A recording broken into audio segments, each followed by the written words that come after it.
Not as much as it should have. There's not a lot of nutrition discussion in vet school, but you can take additional classes, electives, and learn more that way. It was included in some of our medicine courses, but at that time, I've been out of school for almost 13 years. It was not a requirement. I think they are trying to implement it more now. I went to vet school a long time ago, and I graduated in 1984. And at that time, they didn't talk about nutrition at all, which was really, really bad. There were maybe 4 or 5 food companies, and they just said, feed that food, you'll be fine. So over the years, nutrition has become a huge, huge part of veterinary medicine.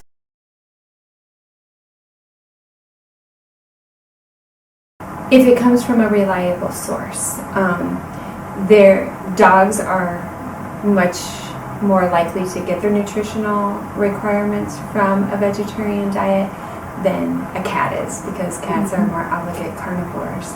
I think it's possible. I think you have to be very, very careful when you're doing that to make sure that you're doing it correctly, so that they receive all of the vitamins and minerals and amino acids they need. And it's also a little bit tricky to get it palatable, because they tend to like things that are meat-based, and they often don't eat as well if it's, all vegan.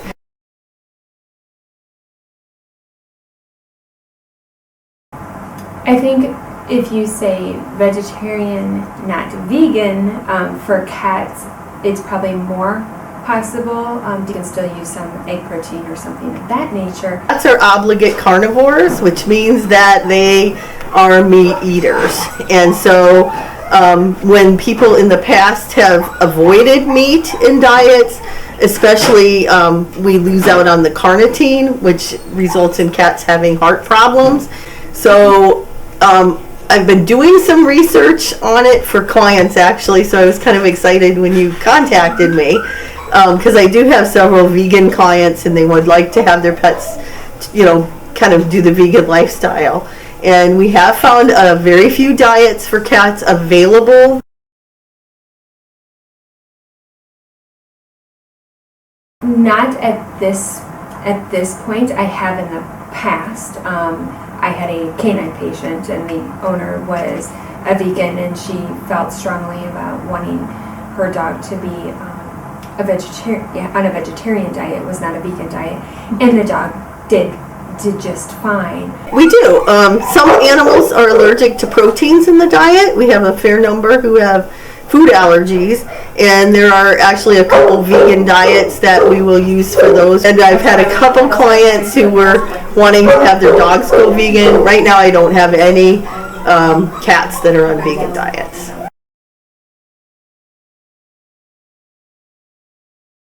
A vegetarian diet has been used, again, in the prescription diets for some allergy patients. Food allergies tend to be a common problem, and there are some animals that can benefit from that depending on what they're allergic to. We feed more for nutrients than ingredients, so as long as those nutritional values are met, I think it's a reasonable choice. But I would say they have to talk to their veterinarian about it, let them know where the food is coming from.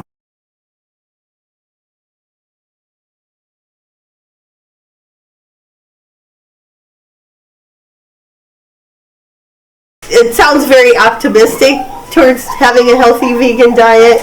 I'd be concerned about palatability and having the correct vegan diet for the dogs, and I'm still really concerned about it for the cats. I do like that they're adding supplements to supplement some of the things that are missing. I do get really nervous when people try to make a homemade diet, because it is very difficult to make a homemade diet that does everything for your pet. So I think you're better to leave the food in the hands of a specialist who makes good nutrition. Do you ever have any clients who, say, are on a pet food that is kind of that lower quality or very cheap? Do you ever try to encourage them to Absolutely. get better quality? In general, the animals that are on cheap quality, all the staff can notice because they'll have a dry hair coat. A lot of times they're eating gobs and gobs of food and they're real skinny. Their hair coat just looks real dull, or it's shedding a lot. A lot of times they have big flaky hair, and a lot of times they have real soft, yucky, stinky poos. They might be tooting a lot, with a lot of gas. Sometimes they're vomiting, and they are hungry all the time. They just look unthrifty. And all it takes is switching them to a good quality food, and in a month or 2 months' time, they look like a different animal.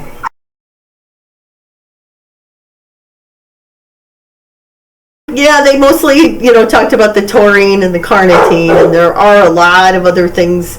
We're starting to find omega fatty acids are really helpful for the hair coat and joints. So there are other things that are needed to have a good quality diet, proper, mineral levels, proper zinc levels, vitamin levels, which most of the good quality foods are gonna, take care of for you.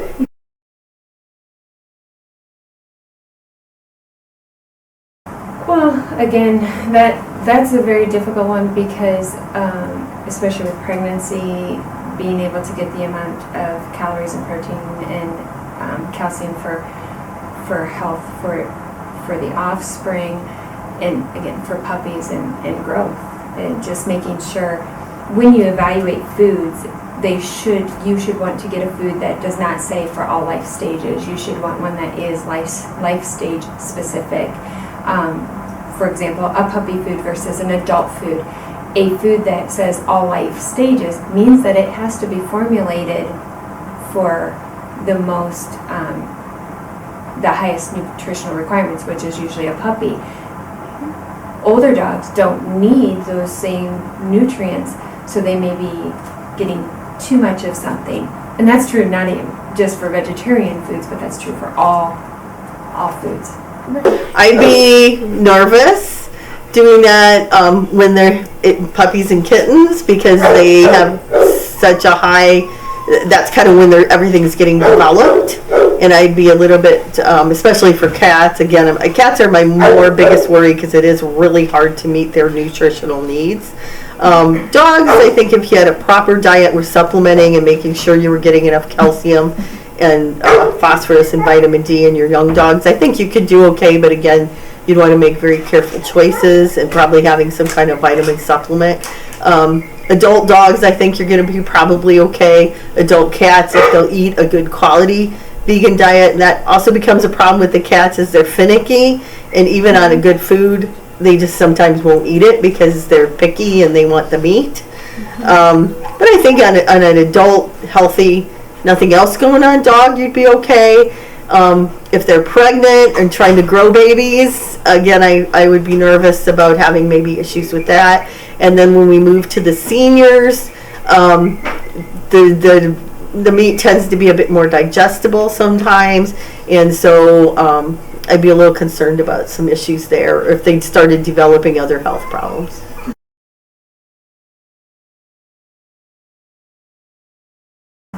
Oh, I think more people are adopting a vegetarian or vegan lifestyle, and they maybe have found better health in doing that for themselves, so they are looking at that for their pets. So it becomes a moral issue. Animals aren't always treated properly, our food animals, and trying to decrease the numbers of animals that are being abused or not using them for food sources